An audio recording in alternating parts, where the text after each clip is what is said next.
Bien, en esta ocasión hablaremos de un tema llamado mutagénesis. La mutagénesis no puede relacionarse o puede dejarse fuera de lo que sería un proceso de mutación. De manera muy básica, nosotros conocemos o tenemos noción de lo que son las mutaciones. Gran parte de nuestra noción está relacionada a lo que vemos en el estado físico de una persona, de un organismo, un animal, una planta. Las mutaciones, por ejemplo, pueden darse a simple vista, como en este caso, tenemos una fotografía de una persona con 2 dedos en sus extremidades. Directamente relacionamos eso con un tipo de mutación genética. Por otro lado, tenemos a una persona con albinismo, que no es más que la ausencia de pigmentación, tanto en piel, cabello, falta de melanina precisamente. Y por otro lado tenemos una concepción quizás más aceptada de lo que es una mutación. En este caso tenemos lo que es en relación al famoso color de los ojos. ¿Ok? Bueno, ese tipo de mutaciones, como son inclusive en ciertas regiones como las de México, son hasta deseables hasta cierto punto, pero no dejan de ser una mutación. Vamos a explicarlo aquí brevemente. Tenemos a una proteína que va a ser sintetizada en el cromosoma 15, que es OK2. OK2 es traducida a una proteína que tiene el mismo nombre. OK2 tiene la función de generar las rutas químicas y reacciones tales que le permiten aquí al organismo generar cantidades altas de melanina. Y de ahí que se genere un sistema de coloración de café oscuro. Pero, ¿por qué podemos decir que existe una mutación? Esto depende del entorno en el cual nosotros veamos esta coloración. Si es en México, pues básicamente no podríamos llamarlo una mutación como tal, pues gran parte de la entidad mexicana tiene ojos de color marrón. Sin embargo, si nosotros nos movemos al sistema de aquellas personas que tienen el color azul, pues en nuestra sociedad es inclusive hasta aceptable y por ende no deja de ser de todas formas una mutación. Para llegar al color azul debemos observar lo siguiente.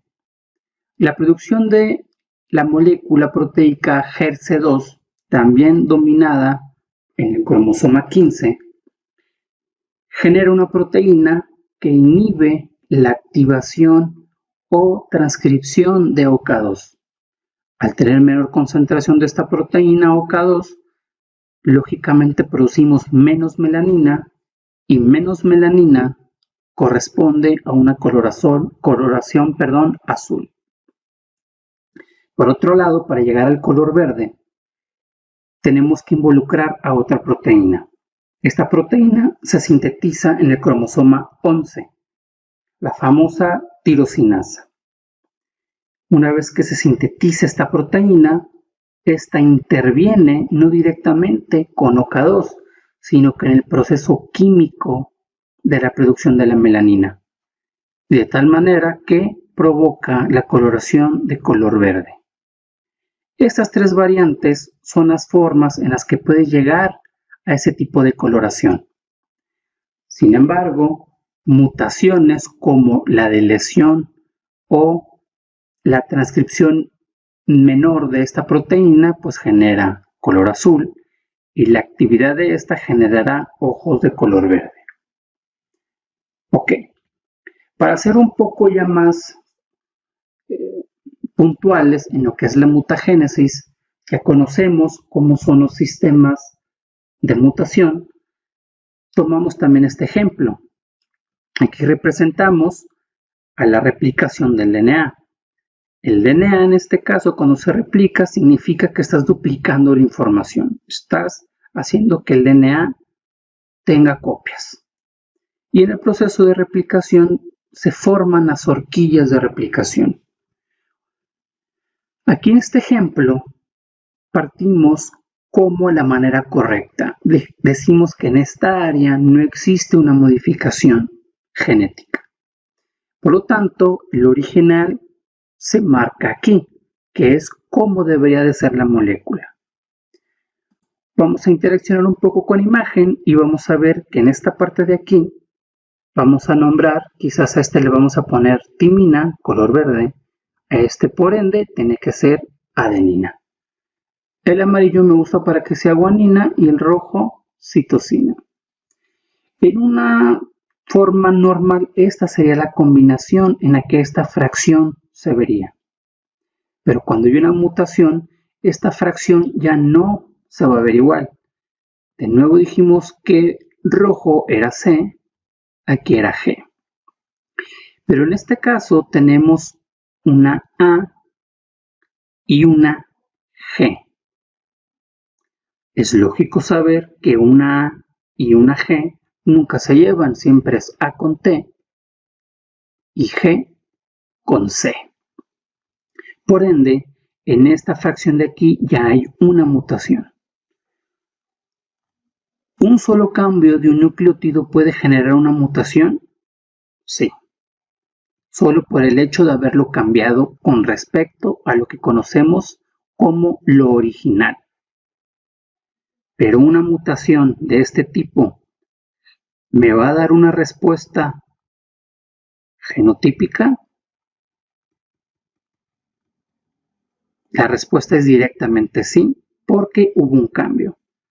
Pero ahora la pregunta la cambiamos, y si este cambio me va a dar una respuesta fenotípica, no sabemos.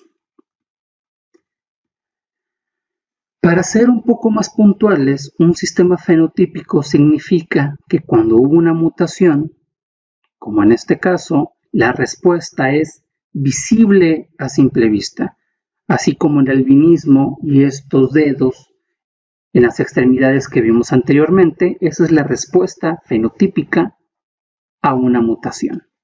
¿Okay?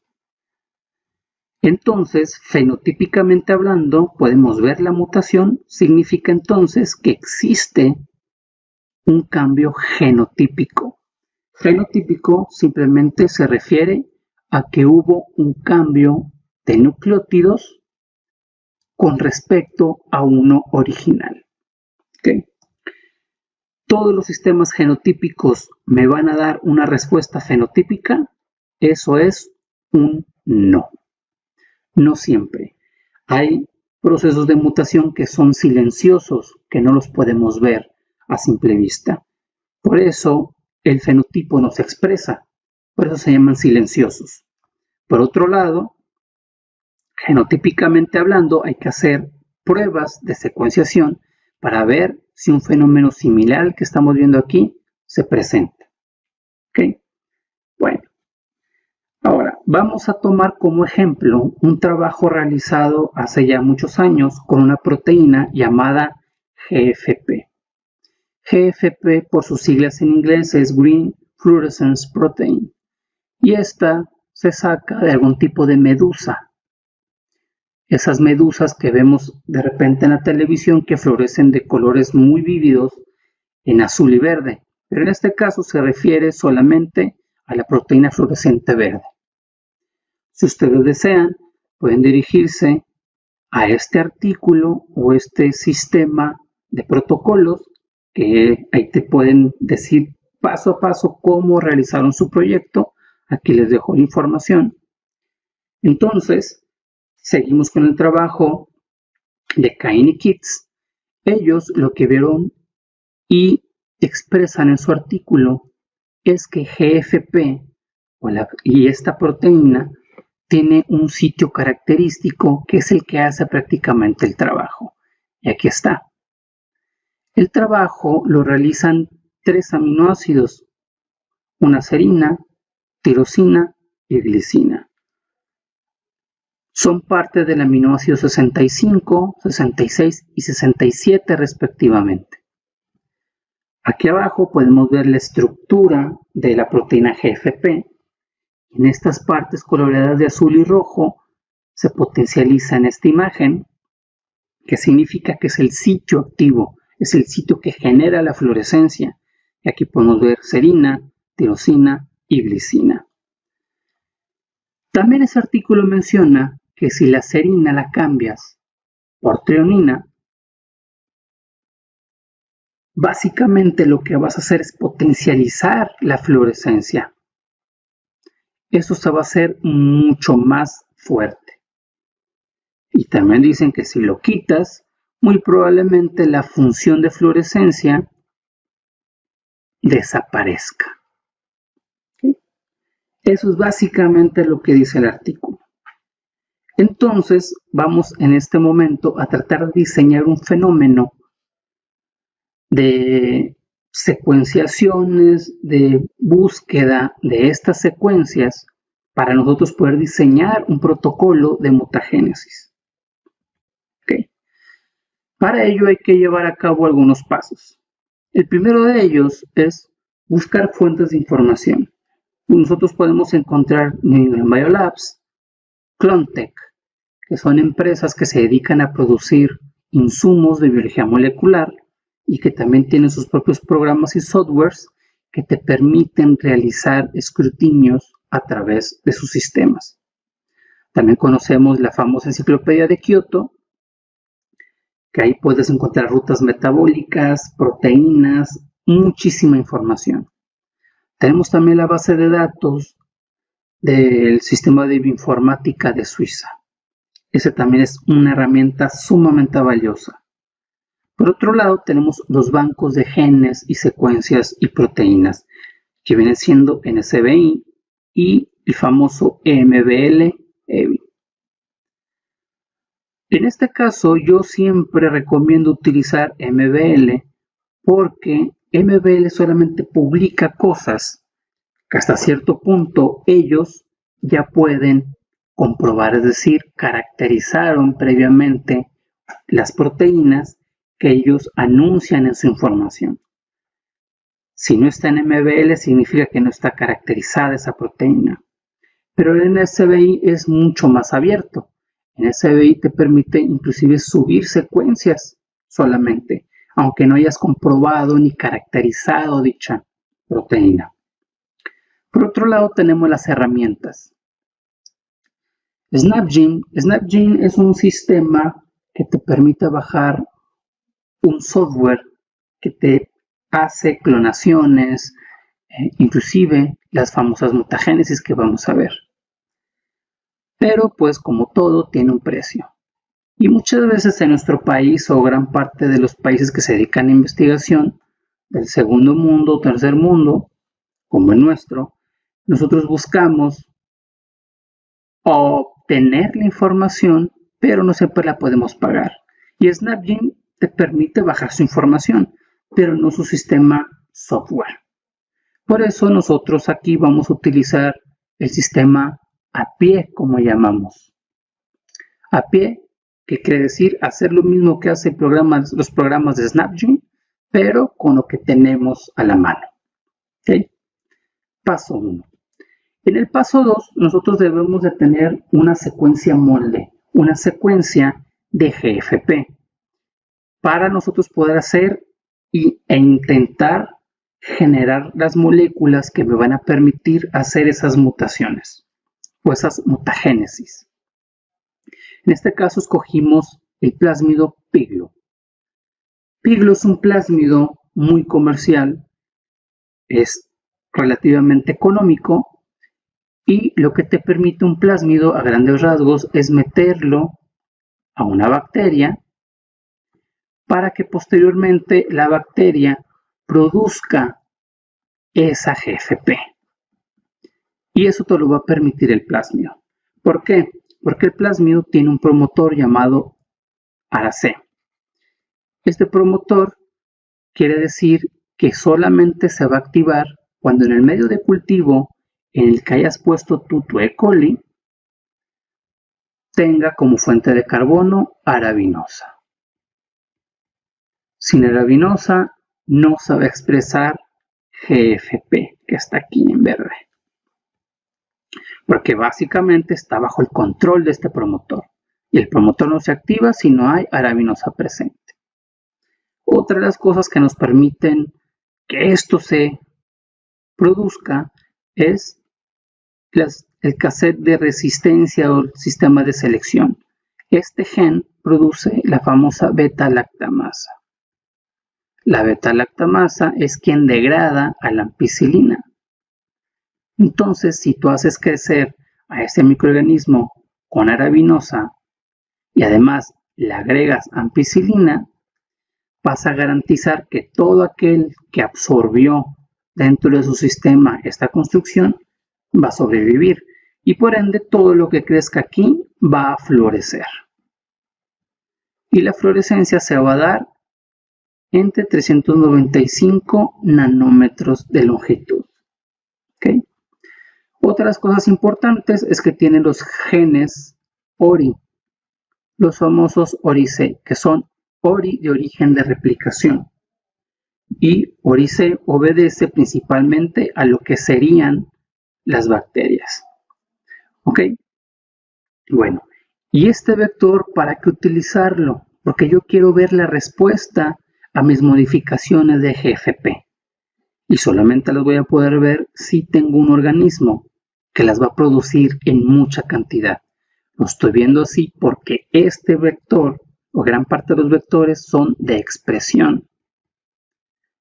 Y el sistema de expresión que usa es inducible.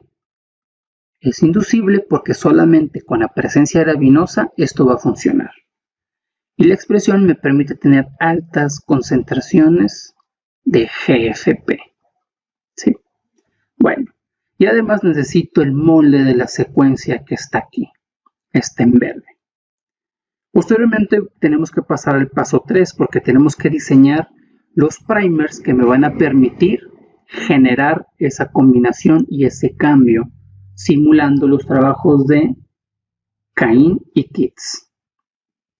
Bueno, siguiente paso es llevar a cabo un proceso de PCR. Todo lo que se vaya a generar, y lo vamos a ver con un ejemplo, vamos a utilizar el proceso de PCR para generar esos cambios nucleotídicos. Y para una PCR yo necesito diseñar un termograma. ¿Cómo voy a diseñar el termograma? Según información de los primers que vamos a diseñar más adelante. ¿Ok? Para eso vamos a necesitar un termociclador. Entonces, una vez aclarado esto, vamos a pasar a tratar de diseñar nuestro sistema. Bien, salimos de la presentación, a decir que no lo quiero mantener, y nos vamos a ir directamente a Google.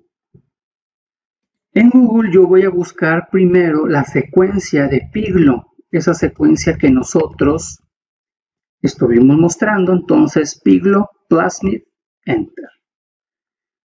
Posteriormente voy a buscar la base de datos de SnapGene y aquí está, Piglo Sequence and Maps SnapGene. Le doy clic. Posteriormente nos vamos hacia abajo y vamos a ver que aquí tengo el mismo mapa que les mostré anteriormente. Pero además de eso, en el mapa me dice dónde está GFP. Aquí me está diciendo que GFP empieza en el aminoácido 1342 y termina en el 2061. Por ende, tiene un tamaño de 720 pares de bases, lo que significan 239 aminoácidos con un tamaño de 26.9 kilodaltons. ¿Sí? Aquí ya me está dando todos los datos, pero ¿cómo bajarlos? Nos vamos acá arriba y vamos a poner Download. Nos va a salir esta parte, me voy a dirigir en Abrir. Una vez que ponga Abrir voy a poner Examinar y voy a buscar WordPad. Le voy a dar clic a WordPad, aceptar y posteriormente aceptar de nuevo. Y me va a dar esta información. Aquí ya tengo la secuencia, simplemente la selecciono, control copiar o control C y lo meto a un archivo en Word. Aquí tenemos el archivo en Word. Yo ya me adelanté un poco. Y tenemos aquí la secuencia. Me adelanto un poco para que este video no se fuera a extender demasiado. Y lo puse en lenguaje FASTA. ¿Qué significa el lenguaje FASTA? El lenguaje FASTA lo primero que te pide es que identifiques la secuencia. Yo simplemente le pongo piglo porque es el plásmido. Y yo por iniciativa propia le pongo el tamaño 5371. Podemos ver aquí que son las famosas 5371. ¿Ok? Entonces regresamos y lo que hace que esto sea FASTA es simplemente este signo mayor que. Y ya todo lo demás ya es lenguaje FASTA. Así de sencillo. Entonces, ya una vez que tengo la secuencia, debo de buscar el marco abierto de lectura de GFP. Ya habíamos dicho que comenzaba en el 1342. Entonces, subrayamos, seleccionamos, y aquí yo ya lo tengo marcado de color amarillo. Pero quiero demostrarles que está en amarillo, realmente es 1342. Entonces, una vez que seleccionamos, lo vamos a revisar. Contar palabras y me va a dar 1342. Ahora quiero aclarar que esta parte es el final, entonces simplemente nos vamos hasta abajo, de nuevo, y terminamos donde está esta última A y me tendría que dar 2061 pares de bases. Lo cumple. Entonces yo ya puedo decirles que aquí tenemos el marco abierto de lectura en amarillo. Posteriormente yo necesito localizar ese segmento que hablábamos de serina, tirosina y glicina. Para esto tenemos el dato de que serina es el el aminoácido 65, y entonces como un aminoácido está compuesto por codones y un codón son 3 nucleótidos, vamos a multiplicar 65 por 3 y nos va a dar más o menos 195, 194, más o menos.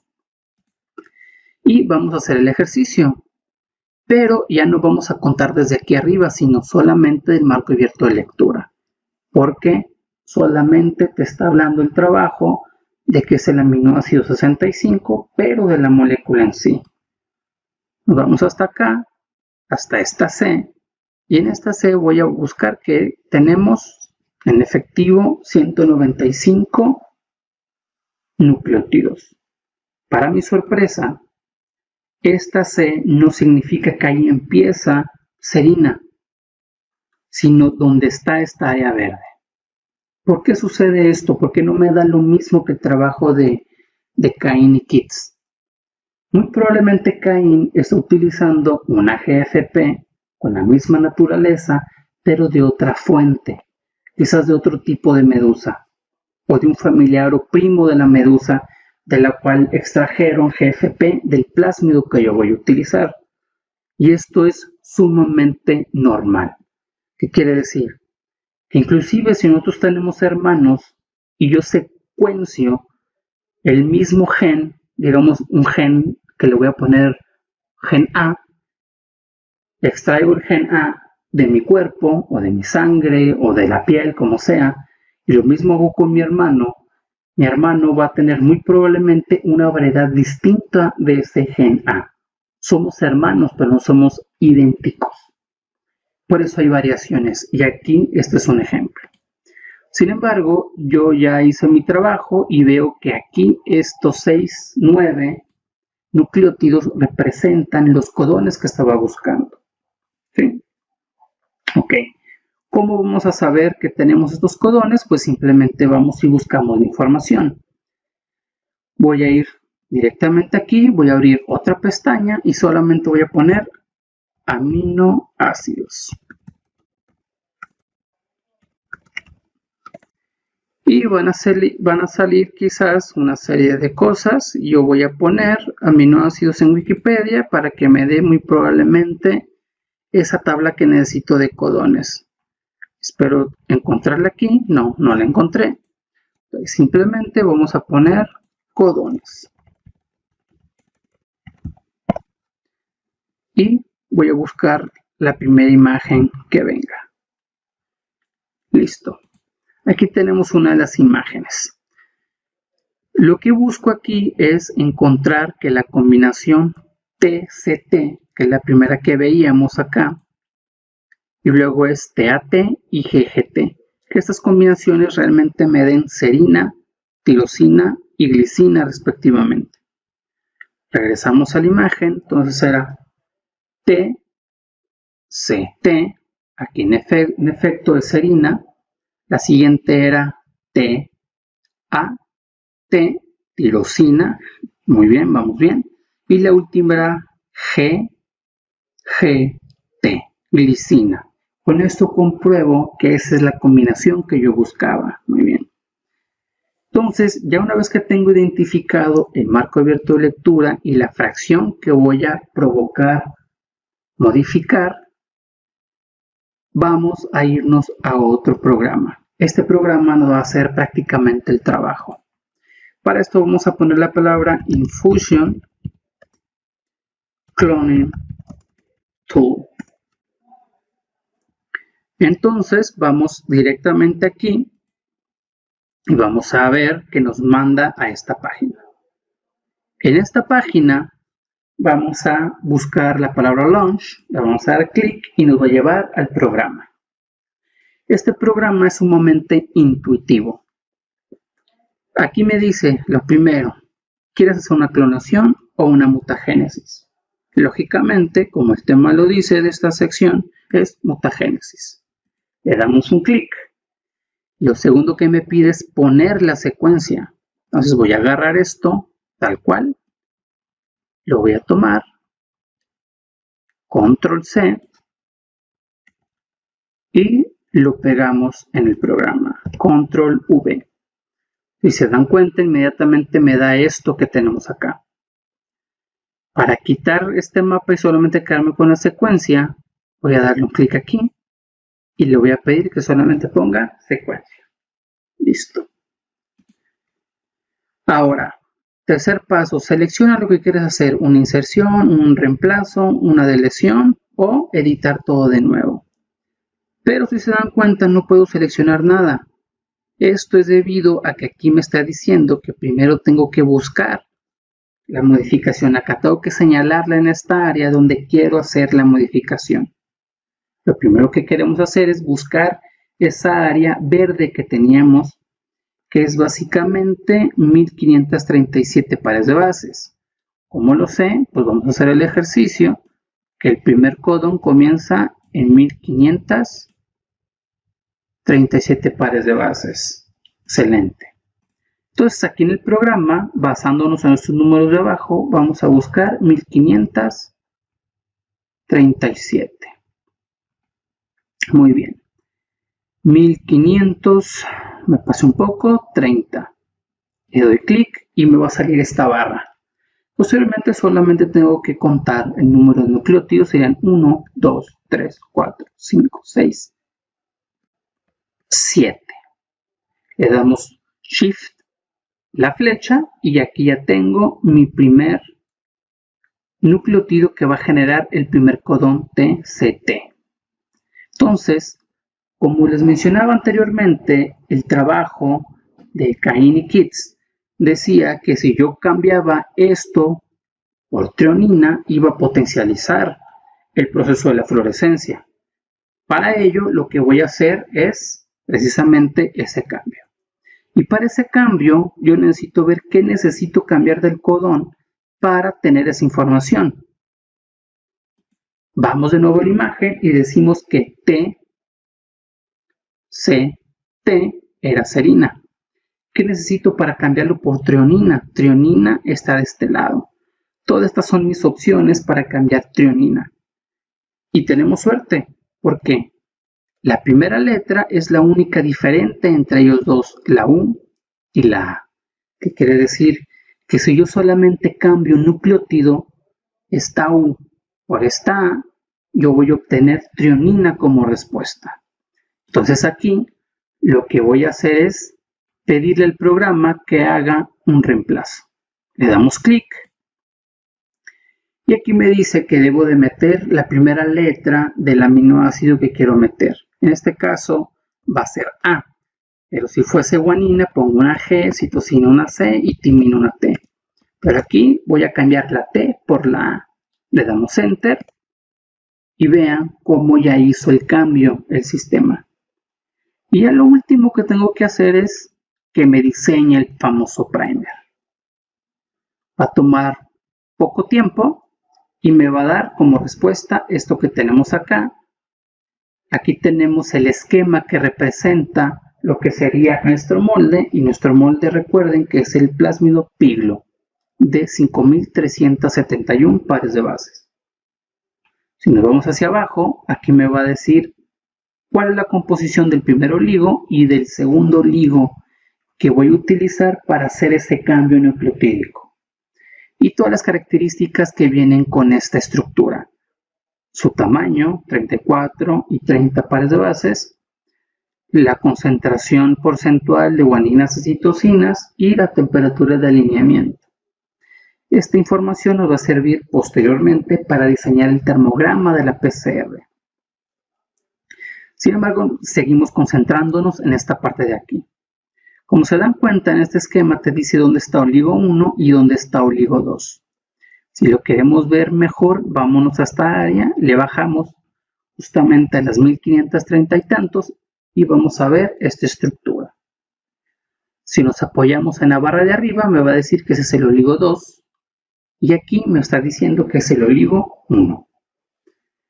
Una de las características es que, si se dan cuenta, el oligo 1 y el oligo 2 se están empalmando en esta área, comparten esta fracción.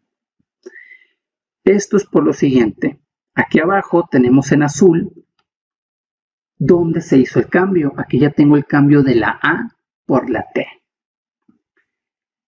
Y lo que vamos a hacer es que estos primers que me diseñó los vamos a utilizar para un proceso de PCR. El proceso de PCR no es más que hacer copias de esto.